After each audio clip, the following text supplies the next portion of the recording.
लेखाफोरा फरायनानै जोङो जुदि साख्रि बाख्रि मोनाब्ला बेकार थानानै मा लाब ओंखायनो जोङो बेकार थाना जेबो लाब गैया जों जिउनि राहा महरै बायदिसिना खामानिफोरखौ मावनो हायो जेरै आबाद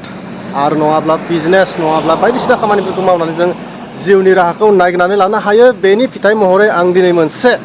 फास्ट फुड डिलिशियास फास्ट फुड दखानाव फैदों आरो आं बेखौनो दिन्थिनो थांगासिनो लेखा फरा फरायनानै जोङो बेकार थाना जेबो लाब गैया बायदिसिना खामानि दामानि मावनानै जों सोलिनो हायो आरो बेखौनो दिन्थिनो होनानै आं मोनसे फास्ट फुड दखानाव फैदों आरो बे फास्ट फुड दखाना आंनि खाथियावनो दङ बेखौ आं दानदिसे समनि उनाव दिन्थिलांनोसै आरो गिबियावनो नोंथांमोनखौ बयखौबो खुलुमबाय आरो आंनि चेनेलाव बरायनानै लानाय जाबाय दङ नै बेनो जाबाय भगतपारा चौकानि खाथियाव थानाय भगतपारा चौकानि खाथियाव थानाय बा भगतपारा चौकआव थानाय मोनसे डिलिशियास फास्ट फुड दखान आरोना बेयाव लिरनाय दङ आर.बि. डिलिशियास फास्ट फुड दखान ओमफ्राय पिअ भगतपारा उदालगुरि जिल्ला नै बेफोराव मा फुड आइटेमफोरखौ मोननाय जायो नै गोबां माबा माबि दङ आं मिथिजोबा नै बेफोराव दङ नै चिकेन माबा माबि पक'रा नै मम' चावमिन गोबां माबा माबि दङ चिकेन रल एग रल लेग पिस दङ बायदिसिना फुड आइटेमफोरखौ बेयाव मोननाय जायो नोंथांमोना फैयोब्ला खेबसे हाबलांनो दाबाव आरोना आर.बि. डिलिशियास फास्ट फुड पिअ भगतपारा उदालगुरि आरो नै गाहायाव दङ गोबां फुड आइटेमसफोर जाग्रानि पस्टाराव दंखायो नै नायना लाखादो मा मोननाय जायो बेवहाय दङ चावमिन एग रल लेग पिस चिकेन पक'रा मम' चावमिन गोबां माबा माबि फुड आइटेमसफोर दङ आरो फुड आइटेम्स बा फास्ट फुड जानो मोजां मोनग्रा सेंग्रा सिख्ला नोंथांमोना नैबे दखानाव फैनानै जाफैदो दाबाव आरो दै भगतपारा चक बेयो उदालगुरि जिल्लानि सिङाव थानाय भगतपारा ओनसोलनि भगतपारा चक नै वाव गोबां फुड आइटेमसफोरखौ मोननाय जायो बेवहाय नै जाफैनो दाबाव आरोना नै फैदो बिदिब्ला आंजों एसे बिगोमाजों सावरायनि आरो दै खुलुमबाय नोंथांखौ औ आंनि चेनेलाव बरायनानै लानाय जाबाय औ नोंथाङा एसे गावनि सिनायथिखौ होलाय आंनि मुङा राकेश बर' बे भगतपारा ओनसोलनिनो आदसा गामिया जाबाय सफायपुनिया आदसा बिदिब्ला नोंथाङा नैबे दखानखौ माब्ला जागायजेनदोंमोन बे मान्थआवनो अलमस्ट 20 डे प्लास जालांबाय आदसा मा फुड आइटेमसफोरखौ मोननाय जायो बेवहाय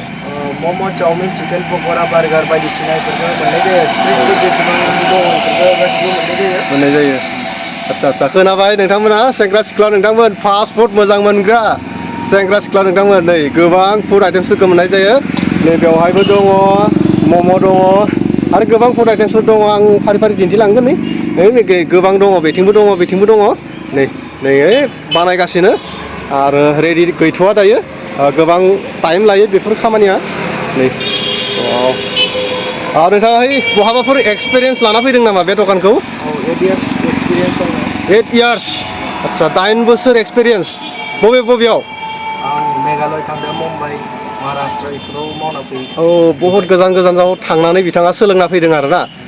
मेघालया ना आरो मुम्बाइ थांदों आरो महाराष्ट्र आरो जोंनि आसामाव बहाबाफोर गासिबो जायगायावनो आसामाव तेजपुरफोरावबो मावदों नामा आदसा गिदिर रेस्टुरेन्टफोराव मावदों बिथाङा नैबे फास्ट फुडखौ ओरैनो होफैयाखै बिथांनि गोबां एक्सपिरियेन्स दङ 8 बोसोरनि एक्सपिरियेन्स नै रायजोफोर गोथाव डिलिशियास फुड आइटेमसफोरखौ मोनजाखागोन नै गोबां बोसोरनि एक्सपिरियेन्स लानानै बिथाङा नैबे दखानखौ होदों आरोना बहुत मोजां नैबेथि जिरायनो हागोन फ्रि स्टाइलाव नै फ्रि नै आरो नैबे दखाना दङ उदालगुरि जिल्लानि सिङाव थानाय भगतपारा जायगा बा भगतपारा चकआव लामानि सोनाब फारसे आरो सानजा फारसे दङ दुलाराय बर' फरायसा आफादनि मावख' बा आबसुनि अफिसनाव दङ सानजा फारसे नै बेवहाय आरामसे जिरायनानै जानो हागोन फ्रि जायगा नैबेथिं थांदों लामाया डाइरेक्ट उदालगुरि मोनहैगोन मंगलदैनिफ्राय उदालगुरि डाइरेक्ट सिदा रड जाखायो मंगलदैनिफ्राय उदालगुरि नैबे लामानि सोनाब फारसेथिं बे आर.बि. डिलिशियास फास्ट फुड नै बरिया नै आंहासो खुदै गलायलायबाय आरोना नैबेफोरखौ नुनानै आंबो बिराद मोजां मोनो फास्ट फुड जानो ओरैबायदि मोजां मोनो चिकेन लेग पिसखौ जानानै ओरैबायदि गोथाव मोनो आरोना दा फास्ट फुडखौ मोजां मोनग्रा सेंग्रा सिख्ला नोंथांमोन जाफैनो हागोन ना मा बुङो खेबसे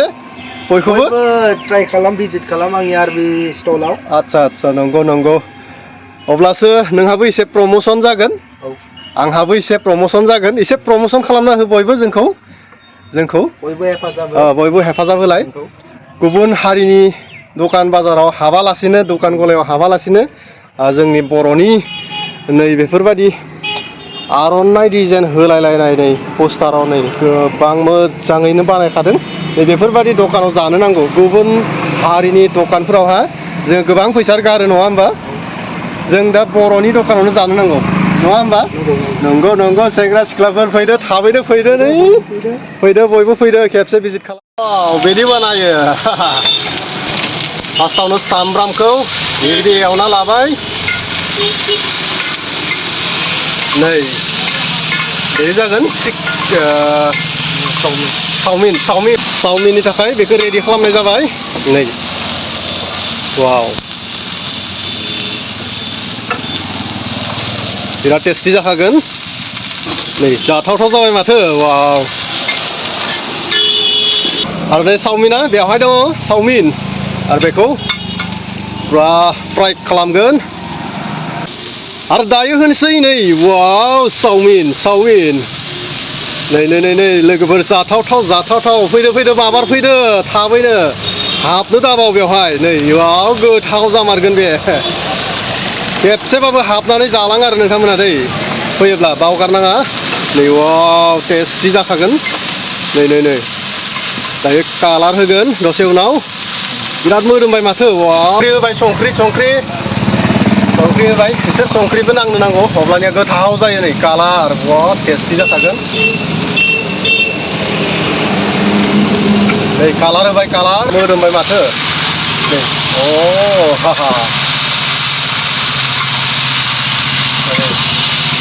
फाइनालि रेडि जाबाय आरो टेस्टिं नायनोसै एसे नै टेस्टिं खालामनोसै आरो नुनायावनो बिराद गोथाव जाखागोन mas di pokok tahu fuyuba di dokano खेबसे भिजिट खालामनो दाबाव नैबे लामाजों उदालगुरि मोनहैगोन डाइरेक्ट मंगलदैनिफ्राय उदालगुरि रड आरो फैयोब्ला हाबदो दाबाव गामियाव लामानि सोनाब फारसे आर बि डेलिशियास फास्ट फुड हाबदो दाबाव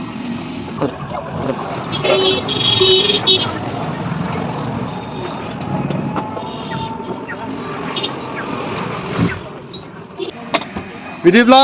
दिनैनि ब्लगखौ एसेयावनो फोजोबनोसै ना थेंक इउसै गोजोनथों